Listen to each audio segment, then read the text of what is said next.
talk NXT. We got some interesting things occurring on NXT.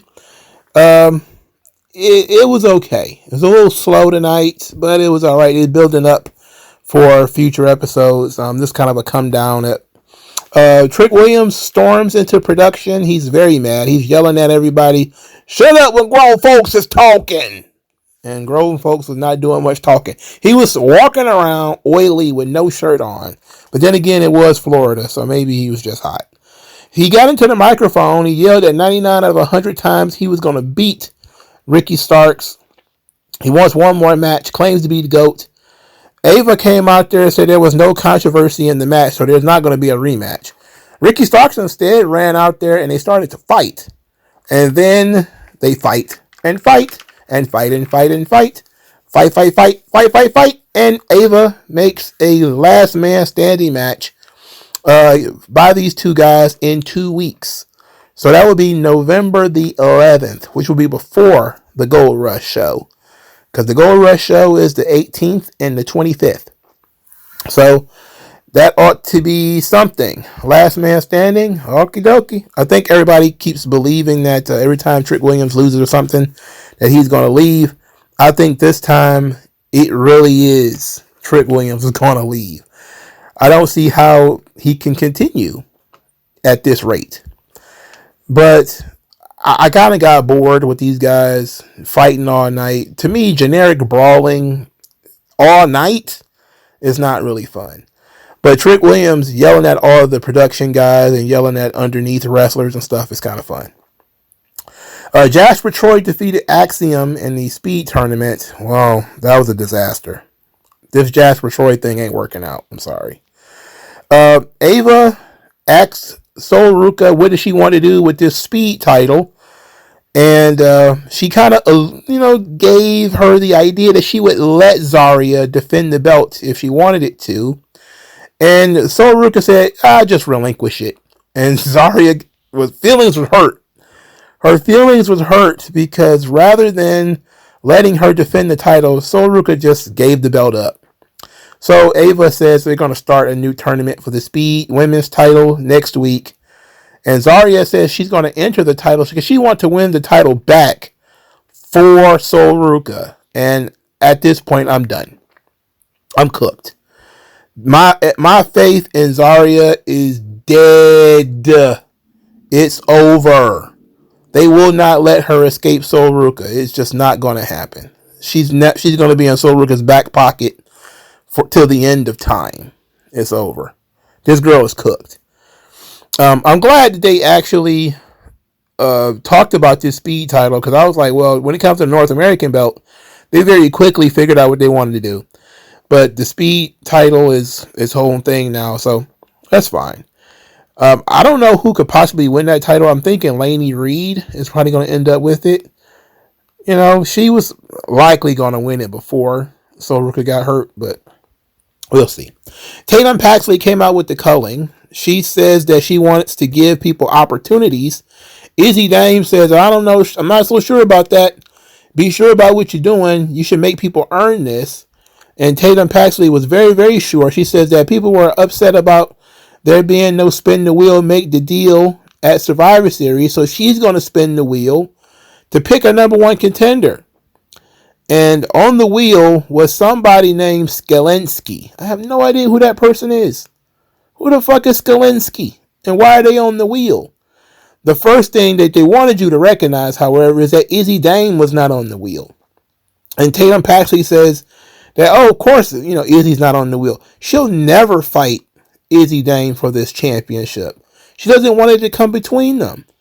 And Izzy Dame was kind of like, But she sort of agreed. Then she spun the wheel, and it landed on Lola Vice. Now, let me tell you that I actually thought that my booking idea was going to occur. I thought it was going to occur. Once it landed on Lola Vice, I was like, oh man, Lola's going to beat her for the belt, ain't she? And then they did the promo segment later where Lola Vice thanked Tatum Paxley for the opportunity and then said she was going to knock her out and take the belt. And Izzy Dame was being all suspicious and suspect. I was like, oh man, I got butterfly all in my stomach. This is bad. She about to get the Zack Ryder treatment. So her and Lola Vice, they have a decent match where there was no heat there. Obviously, they're both baby faces.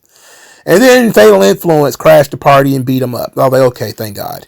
Because I've never been so happy about a disqualification. Because I thought they was going to take the belt from Tatum Paxley. But they didn't. Instead, they threw it out. Which I kind of figured they was going to do some kind of disqualification on this show. So, they set up a 6-woman tag next week. It's going to be Lola Vice teaming up with Tatum Paxley and Izzy Dame. Versus, of course, Fatal Influence. And they beat up these girls pretty good. Except for the usually stiff Rolling Encore that JC Jane blasted Izzy Dame with at Halloween Havoc. It was actually kind of weak this time on Tatum Paxley. So she was feeling merciful and she didn't take Tatum Paxley's whole head off. It seems like they're slow rolling this thing. I'm kind of not happy that they're not using Tatum Paxley's own theme and that they're still using the Cullings theme. I don't know why they're doing that, right? And Lola Vice, she's in 2 different championship pictures. She's kind of in the championship picture in Mexico too, where, you know, kind of. I think she wrestled Flammer and beat her, like 2 weeks ago or something like that on AAA TV. So she's actually pretty popular amongst the AAA set. I think a lot of that has to do with the baggage she's carrying. You know, she's carrying a little extra baggage. Ren Sinclair is backstage with Kendall Gray. They were talking it out, and Kendall was getting kind of nervous because Lash Legend was so dominant. She's the most dominant women's wrestler in NXT. It ended up not mattering. Ren Sinclair accompanies Kendall Gray to the ring, and she defeated Lash Legend clean. Wow. Yikes. The story of the match was that Lash Legend essentially was physically dominant, and Kendall Gray hit her finisher kind of unexpectedly. And I didn't know this was her finisher. It is basically it's Shelton Benjamin's finisher. So she stole Shelton Benjamin's finisher, and now it's her finisher, and Lash Legend lost at this point. Vic Joseph, much to his credit, he put Kendall Gray in the same category as Javon Evans as being the future of WWE. And you know what? This girl is good. Like, she's actually quite good. I'm not going to lie to you guys. I like this Kendall Gray. She needs to get like a character, but she's still very young. So she's quite good. Lash Legend, I'm not sure what they're doing with your girl. You know, I don't know. I'm not about to sit here and try to make up any excuses. I'm not a huge Lash Legend fan, but I thought that they were setting her up for success by getting rid of the tag team partner. Even though that probably was a bad idea, I was not for getting rid of Jakara. I thought that the 2 of them as a tag team was good. But I thought maybe they were getting rid of her because, well, they wanted to do something with Lash alone. Turns out they had no ideas for Lash alone. They just wanted to get rid of the other girl. Damn! Tavion Heights was defeated by Miles Bourne. Boy. This match, I have to admit, was quite boring. Not because I dislike either guy, because I know there was nothing on the line. Josh Briggs was out there. He was a distraction. It was terrible. Then also they got caught up in the Ricky Starks, Trick Williams fight, where these guys were fighting all over the place. I do not care about Josh Briggs being involved with these guys. I don't care at all. I did like the finish, though, where Miles Bourne countered a belly-to-belly suplex into a small package. I did like that. I also like Chelsea Green and Ethan Page together. They're a tremendous pairing. They're talking about winning the AAA Mixed Tag Team Championships. I don't know if that's this week or next week, that they're going to be challenging Mr. Iguana and La Hydra for those belts. But Ethan Page says that once they become champions, they're going to get a lot of unwanted attention. And he wants to make sure that Chelsea Green is tight on her security because Alba Fire is not enough. Next thing you know, you see Thea Hale walking around backstage, and she sings the Joe Hendry chime, and Joe Hendry literally pops out of a garbage bin, and Alba Fire damn near tackles Chelsea Green. Like, everything about this is random and silly as shit. All right, for starters, Thea Hale being somewhere she wasn't supposed to be. Second, randomly singing Joe Hendry's theme song. Third, Joe Hendry popping out of the garbage. Fourth, Alba Fire protected Chelsea Green. Like, all of this is absolutely ridiculous. And I gotta admit, I had fun with this segment. I like Chelsea Green and Ethan Page together. I think they make a great pairing. I don't think they're going to win those titles at all, but because I don't think they're going to take the AAA belts off of Mr. Iguana. I think he needs to have something down there in order to matter. So I think they're going to keep that fine. They just want to use Chelsea Green to lose and get somebody over, which is fine. Mariah May sat in a bathtub and talked about how she stole a dream. And that the championship now, it reflects all of her glamour, all the envy and scandal that she has within her. And when you chase the glamour, hell is not far behind. That she could take everything you love and make it hers. She's decided that her first title match is actually going to be in Madison Square Garden in New York City, which is fine. I kind of figured they would do something like that. Because they're doing this gold rush thing, they need championships to be on the line. And her title is, well, she's one of the top women's wrestlers in the company. So her wrestling specifically at this show. And then it could take some time to build up a contender as well. If they don't want to do just a straight up rematch, which I hope they don't. I really hope they don't want to do a rematch. I would not like that. Javon Evans was FaceTiming with his good buddy Leon Slater. And then all of a sudden, he got encircled by Dark State. And they basically pressed him for like a few minutes. And then Sugar Man, the guy with the do-rag, his name is Shaquan Sugars.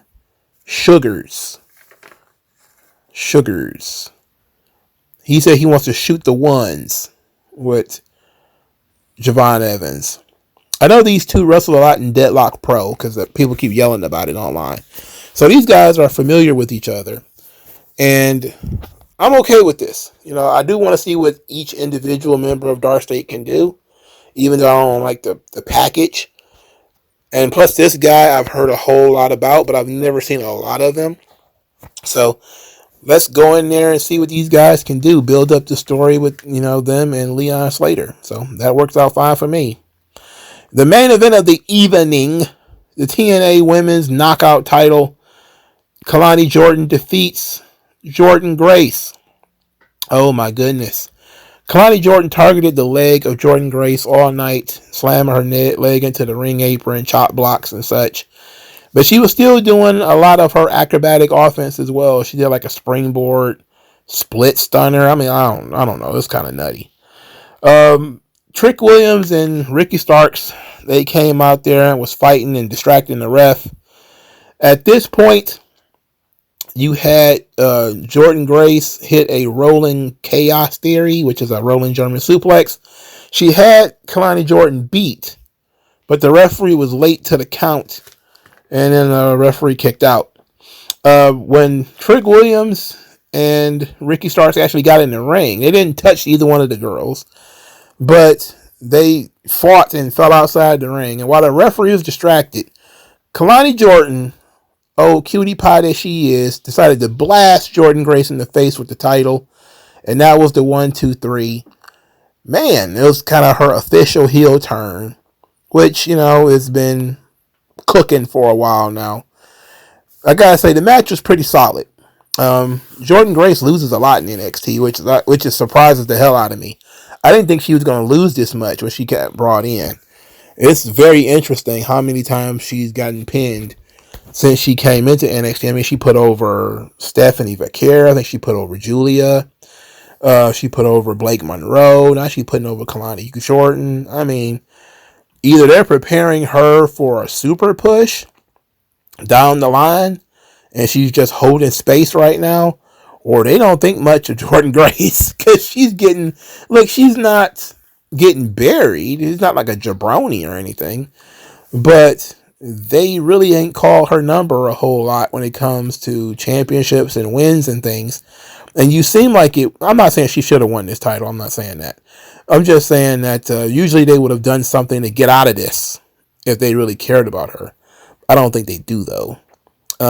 So it's weird. Maybe a tag team is the best option. Maybe we put her with another girl, and we get Jordynne Grace and a partner versus Charlotte and Alexa Bliss on an episode of NXT. I don't know who her partner should be, though. I don't know who she would mesh with in a tag team. But clearly this thing with Kalani Jordan is not over. You know, Kalani Jordan cheated and hit her in the face with a belt.